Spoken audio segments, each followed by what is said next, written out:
Bonjour les amis. Plus de 20 moteurs différents d'une puissance à partir de 115 chevaux ont été proposés pour la Troïka. En 316D jusqu'à 450 chevaux en M3 GTS, 4.4 V8.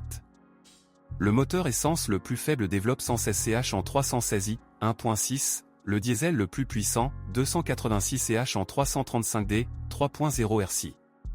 Chacun peut trouver une voiture avec un moteur à son goût. Certes, les fans de la marque pourraient être déçus à l'avenir. Les unités 4 cylindres de la série N45 souffrent souvent d'une chaîne de distribution affaiblie, qui peut sauter plusieurs maillons. BMW a apporté un certain nombre d'améliorations, mais n'a pas réussi à éliminer complètement le problème. Les versions essence du N46, 318i et 320i, équipées du système Valvetronic commencent parfois à consommer de l'huile de manière excessive, 1,5 à 2 litres au 1000 km. Le problème est le plus souvent observé dans les unités utilisant une huile autre que celle prescrite, Castrol SLX5WE30. Avec une huile différente, les segments de piston s'usent plus rapidement.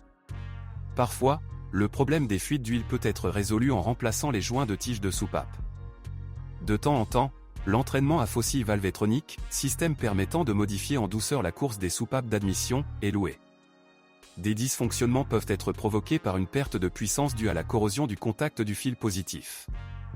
Le moteur de la berline 320 2005 à 2006, 173 CH N45B20A, adopte la technologie des unités de course. Il souffre souvent de fissures dans les parois minces des cylindres adjacents. Un moteur très accéléré est pratiquement irréparable. Bonjour les amis, vous cherchez une voiture d'occasion, vous devez prêter attention au site web carm.pro. Carm.pro est grand catalogue de voitures, moteurs, boîtes de vitesse. Et le meilleur, c'est que vous pouvez trouver des informations sur les pannes de n'importe quelle pièce. Complètement gratuit. Allez sur le site web carm.pro et découvrez tous les éventuels points faibles des voitures d'occasion.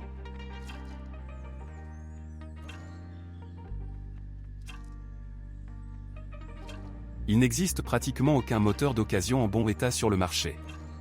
Le nouveau N43, contrairement au N46, n'utilise pas le système valvetronique, mais reçoit à la place une injection directe de carburant. À froid, le moteur fonctionne avec un bruit de claquement caractéristique, que certains confondent à tort avec le bruit d'une transmission par chaîne de distribution. Cependant, la chaîne de distribution ici, comme dans la N46, ne peut pas être qualifiée de durable exemplaire. Le N52, 323i, 325i, 330i a tendance à augmenter la consommation d'huile dès la naissance. L'appétit pour le pétrole ne fait qu'augmenter avec l'âge. Les anneaux sont collés, une fois ouverts, des éraflures se trouvent parfois sur les parois du cylindre. Depuis février 2010, des pistons modernisés ont commencé à être installés et le défaut a été éliminé. Les moteurs essence 4 et 6 cylindres à injection directe, N43 et N53, depuis 2007, utilisent des injecteurs Bosch plus doux. Dans certains cas, ils échouent après 70 000 à 80 000 km. Le moteur perd de la puissance et commence à fumer. Le défaut survient le plus souvent dans les voitures qui roulent trop prudemment. La pompe d'injection peut également tomber en panne relativement tôt. D'un point de vue technique, le moteur BMW 335i est intéressant. Il s'agit d'une RC turbo-compressée d'un volume de 3,0 litres, et en termes de dynamique elle ne perd que face au moteur M3. Ses inconvénients, turbocompresseur et système de lubrification. Avant le restylage, N54, 2 turbines étaient utilisées, et après, N55, une turbine à double canal. Dans les deux moteurs, l'huile se dégrade rapidement et des boues se forment, qui obstruent les canaux de lubrification, accélérant l'usure du turbocompresseur et du moteur lui-même. Dès le début, la N54 était également irritée par l'usure prématurée de la pompe haute pression. Dans l'ensemble, le N55 est considéré comme plus fiable. Le pot catalytique peut tomber en panne après 150 000 km en raison d'un carburant de mauvaise qualité. Il est coupé, des pare-flammes sont installés et l'écu moteur est reprogrammé. En règle générale, les bobines d'allumage durent environ 100 à 150 000 km. Si l'un meurt, les autres refuseront bientôt aussi. Les turbodiesels de 2 litres de la série N47, 316D, 318D et 320D à partir de septembre 2007 ont une chaîne de distribution délicate. Il y en a deux ici. Dans le pire des cas, la chaîne supérieure, l'entraînement de l'arbre à cames, peut se briser. Les chaînes sont situées à l'arrière du moteur, il faut donc retirer l'unité pour la remplacer. Un effet secondaire est l'usure du pignon d'entraînement du vilebrequin.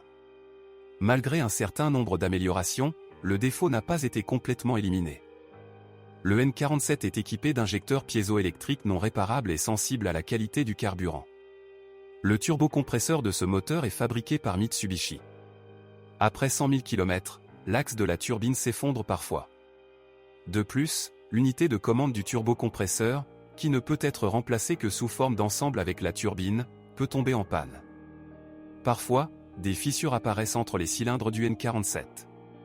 Une fuite lente de liquide de refroidissement indiquera un défaut. Si vous avez besoin d'un turbodiesel 4 cylindres, il est préférable de rechercher des options avec le vieux M47D20. Mais trouver un exemplaire bien entretenu avec un tel moteur sera très difficile. Les turbodiesels produits en 2005 à 2006 souffrent souvent de fuite d'huile sous le collecteur d'admission. L'entraînement par chaîne de distribution de l'ancien M57 peut nécessiter un remplacement après 200 000 km. De plus, il existe un risque de rupture des soupapes du collecteur d'admission, ce qui peut entraîner des dommages au moteur.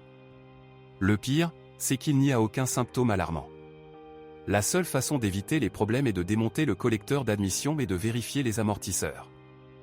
La plupart des moteurs diesel 90 sont équipés d'un filtre à particules. Des problèmes surviennent fréquemment. En règle générale, cela est dû à un processus de régénération inadéquat. Mais les capteurs peuvent aussi tomber en panne. Le moteur était associé à une transmission automatique à 6 vitesses ZF-6HP ou GMG à 6L45R, ainsi qu'à une transmission manuelle à 6 vitesses. La durée de vie du volant bimasse est d'un peu plus de 200 000 km. Les deux transmissions automatiques sont assez fiables et, en règle générale, ne posent pas de problème jusqu'à 200 000 à 250 000 km. Il est souvent possible de s'affranchir des chocs ou coups de pied qui en résultent après avoir adapté la box ou mis à jour son logiciel. Cependant, pour avoir envie de conduire après 100 à 150 000 km, vous devez payer pour l'usure du convertisseur de couple et des bagues, des embrayages, des solénoïdes et du corps de soupape. L'une des conditions indispensables à la survie de la machine est une vidange d'huile tous les 60 000 km. Fondamentalement, toutes les BMW série 3 sont à propulsion arrière, mais il existe également des modèles à traction intégrale avec X-Drive. Un embrayage multidisque interessieux à commande électronique permet de redistribuer toute la force sur un essieu, dont uniquement celui avant. Dans des conditions normales, 60% du couple est transmis aux roues arrière. Des pannes occasionnelles dans le fonctionnement de la transmission se produisent à la suite d'une panne du servomoteur de la boîte de transfert. La boîte de vitesses arrière peut bourdonner après 150 à 200 000 km en raison de l'usure des roulements coniques. Après 200 à 250 000 km, vous devez changer les traverses et le support d'arbre de transmission. La suspension BMW E90, par rapport à la E46, est meilleure, elle est plus solide et moins chère à réparer.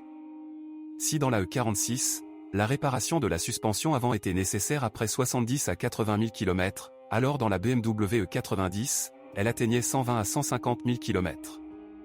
Cependant, les liaisons stabilisatrices avant auraient pu se terminer beaucoup plus tôt. Sur le train arrière, des faiblesses apparaissent après 100 000 km, cils en bloc flottant. Ils commencent à grincer quand il fait sec et disparaissent quand il y a de l'humidité dehors. Les éléments restants durent assez longtemps. Les roues arrière de la BMW 3 sont installées avec une petite pente vers l'intérieur, une maison. Cela améliore la stabilité du véhicule à grande vitesse.